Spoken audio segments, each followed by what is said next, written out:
Hey guys, Dr. Alex Ritzy here, and thanks for tuning in for another video. And this video is going to be helpful to you if you have one of two situations. Number one, you have manual labor as part of your job. That could mean you are a physical therapist, a nurse, you work in construction, anything where you demand your body and that your body is tired at the end of the day because you are working with people or you are working with stuff.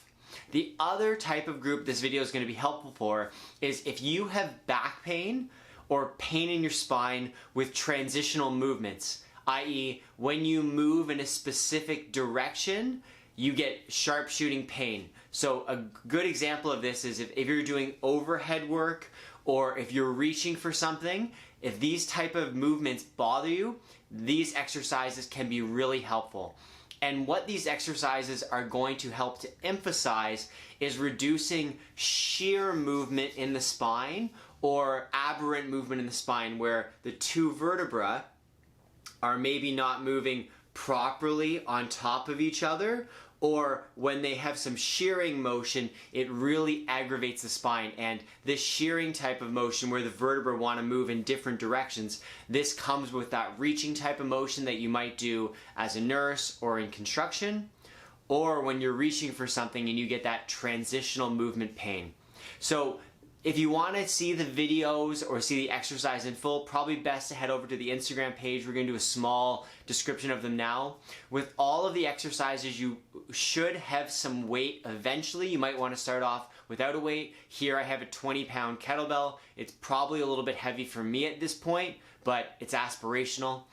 You might want to start off with something like a can of tomatoes, a 5-pound weight, a 2-pound weight, work up to a 10, 20-pound weight eventually. And with all of these exercises, there's a couple of keys. Number one, you have to be able to control, activate, or brace your spine. That means tighten the front, the side, and the back of the core. That's kind of like you're gonna protect yourself from getting punched. That is bracing or activating the core. And then you also have to be able to do a small little squat where you sit your buttock back and turn your glutes on. Kind of like you're gonna sit back into a chair, but not all the way. And so if you're doing any of these exercises, the important thing is when you, first thing you wanna activate your core, and you want to sit back a little bit and you want to focus very intently on keeping the core nice and tight.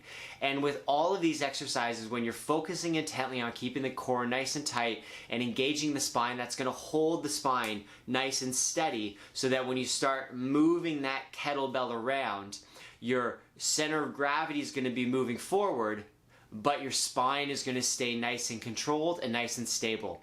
And the idea with this is, yes, to build some strength in the core, build some strength in the muscles that add stability to the core, but also hopefully retrain your brain so that when you're doing this on a day-to-day basis, you don't have to think about this thing, that your brain's automatically going to activate the right muscles, protect your spine, so that when you're reaching up overhead, it doesn't bother you.